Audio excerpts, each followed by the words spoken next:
So we decided to go with the Boise Art Museum. How many of you here have actually been to the Boise Art Museum? Okay. How many of you here saw the most recent thing they had, the Nick Cage? Cave, sorry. So only a couple. So Nick Cave is an artist, and he believes in putting together sound, motion, and art. And I have a few examples of the recent exhibit that happened to be in the art museum.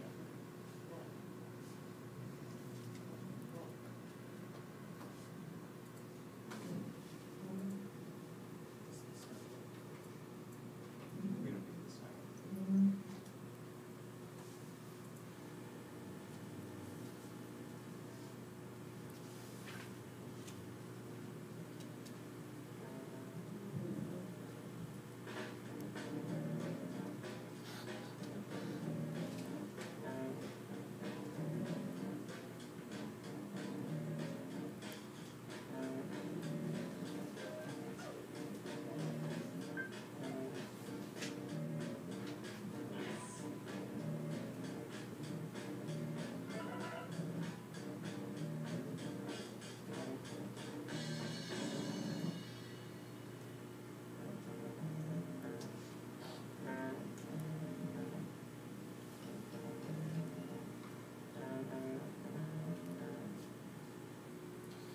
As you can see, he's kind of an interesting individual, and they host different exhibits every 3 months, and this was the most recent one that they did have.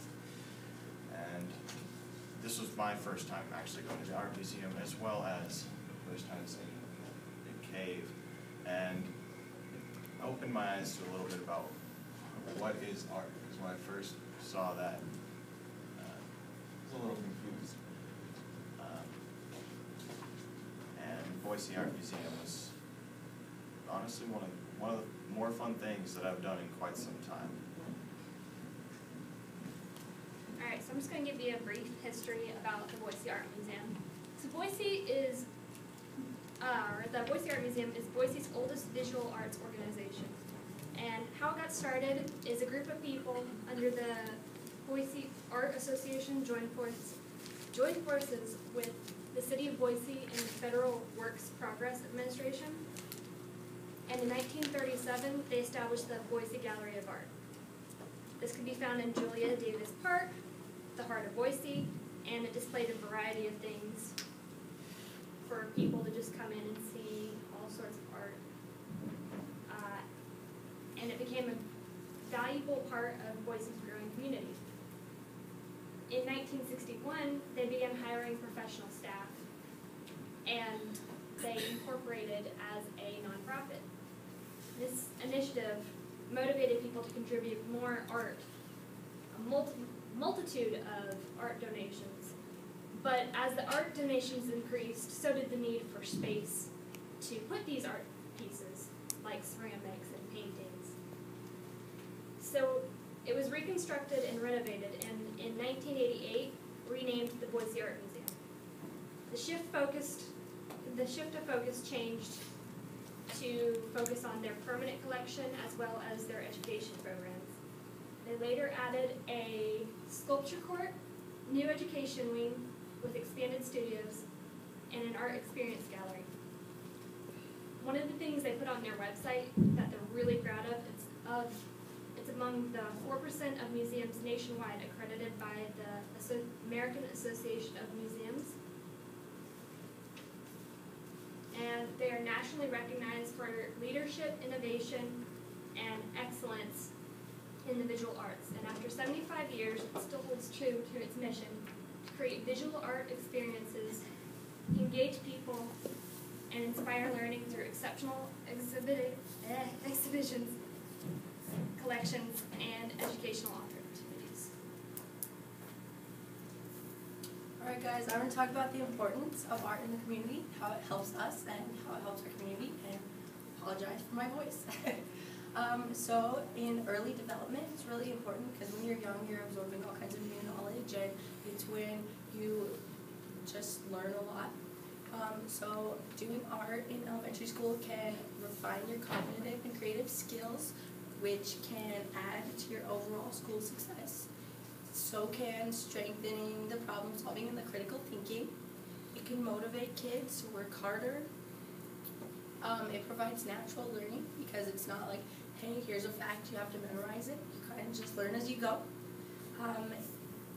It enhances symbolic communication, and it nurtures your important skills and values like team building, respect for others, and other people's viewpoints, and knowing how to finish a task from beginning to end. And I'm going to talk about the importance of art in high school. A lot of students drop out, and if you have a sense of belonging and you have that thing that you're involved in, like art classes, it can make you want to stay in school and it can make you a better student. It gives you a sense of community and belonging. I know when I was in high school, my art class kind of felt like a little family. I took a lot of art classes, and by my senior year, I knew all those people. I just felt really comfortable. And it can give you a healthy outlet for stress, and just a way to put out your creativity. So, according to Princeton.edu, art can enhance your community by giving people a sense of community. You're not just different people, everyone's kind of a whole. Gets people involved. It makes our community better looking, just like the power boxes you have in downtown. That was one example I thought of, just taking something ugly and making it more beautiful. And it makes people happy when they see something that they like. Alright, so guys, I'm going to talk to you about our actual experience at the Boise Art Museum. It's really easy to go to the art museum. You just walk in, it's free to students. Everyone there is really nice and inviting. And we saw the Nick Cave exhibits and some really interesting videos, and we did some activities.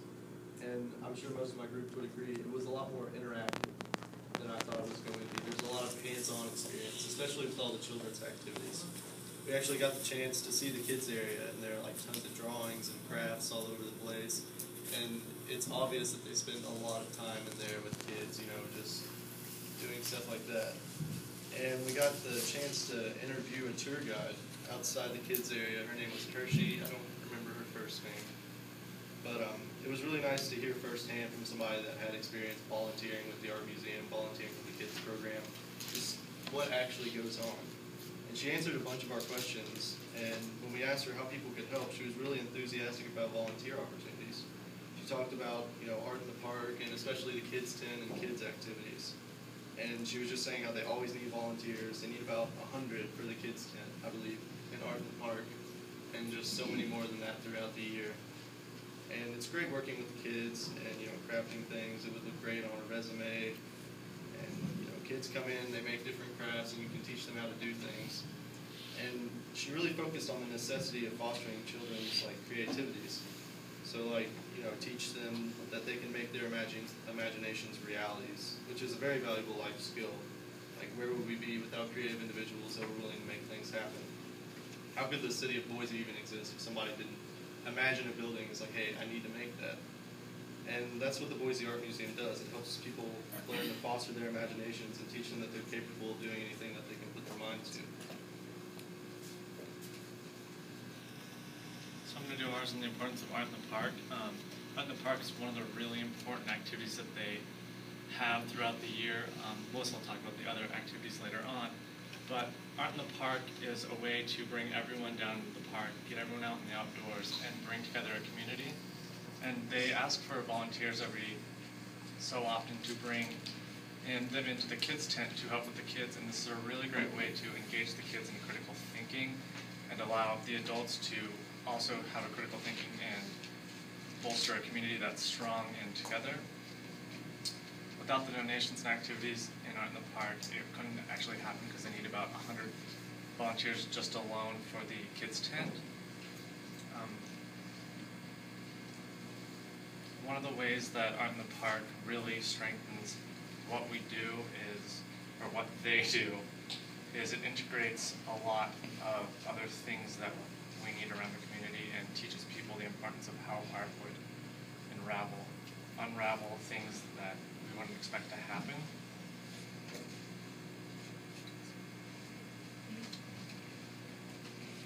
And so in order for the art museum to keep going, they need they need a lot of help, and so there's many ways that everyone can help out to make sure that they keep going.